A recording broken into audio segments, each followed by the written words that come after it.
ரொம்பவே சிம்பிளாக ஈஸியாக எப்படி ஸ்வீட் சோமாஸ் செய்யுதுன்னு பார்க்கலாமா? பிகினர்ஸ்க்கு ரொம்ப யூஸ்ஃபுல்லாக இருக்கும். ஃபஸ்ட்டு ஒரு கப் மைதா எடுத்துகிட்டு இதில் 2 ஸ்பூன் ரவா ஆட் பண்ணிக்கோங்க. தேவையான அளவு சால்ட் ஆட் பண்ணிவிட்டு ஆயில் 2 ஸ்பூன் ஆட் பண்ணிவிட்டு வாட்டர் விட்டு நல்லா டைட்டாக பிசைஞ்சிடலாம். அது 15 மினிட்ஸ் ரெஸ்ட்டில் இருக்கட்டும். இதுக்குள்ளே ஸ்டஃப் பண்ணுற ஸ்வீட் ரெடி பண்ணிக்கலாம். ஒரு பேனில் 1 கப் ரவா எடுத்து அதை மீடியம் ஃப்ளேமில் வச்சு நல்லா ரோஸ்ட் பண்ணுங்கள். ரவாவோட ஸ்மெல் வர வரைக்கும் ரோஸ்ட் பண்ணிக்கலாம். நெக்ஸ்ட் அதை ஒரு பேனில் எடுத்து வச்சிடலாம். அதே பேனில் கசகசா 2 ஸ்பூன்ஸ் ஆட் பண்ணி நல்லா ரோஸ்ட் பண்ணி எடுத்துடலாம். அது வெடிக்க ஆரம்பித்ததும் எடுத்து இன்னொரு பவுலுக்கு ட்ரான்ஸ்ஃபர் பண்ணிடலாம்.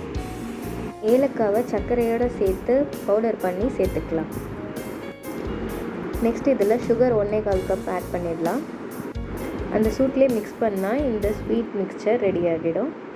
நெக்ஸ்ட் பிசைஞ்சு வச்ச மாவை சப்பாத்தி போல் மெல்லிசாக திரட்டி அதில் சின்ன சின்ன ரவுண்டாக கட் பண்ணி எடுத்து வச்சுக்கலாம். நல்லா மெல்லிசாக தேய்ச்சி எடுத்துக்கணும்.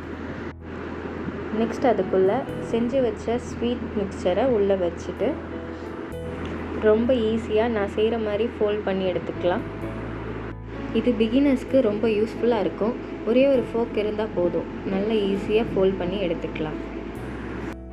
ஃபோல்ட் பண்ணும் போது லைட்டாக வாட்டர் அப்ளை பண்ணிவிட்டு ஃபோக் வச்சு ப்ரெஸ் பண்ணால் சூப்பரான ஸ்வீட் சோமாஸ் ரெடி ஆகிடும். உங்களுக்கு இந்த வீடியோ பிடிச்சிருந்தா லைக் பண்ணுங்கள், ஷேர் பண்ணுங்கள் அண்ட் மறக்காமல் சப்ஸ்கிரைப் பண்ணிவிடுங்க. இதை நல்லா சூடான ஆயிலில் ஃப்ரை பண்ணி எடுத்தால் ஸ்வீட் சோமாஸ் ரெடி. உங்களுக்கு இந்த வீடியோ பிடிச்சிருந்தா மறக்காமல் சப்ஸ்கிரைப் பண்ணுங்கள்.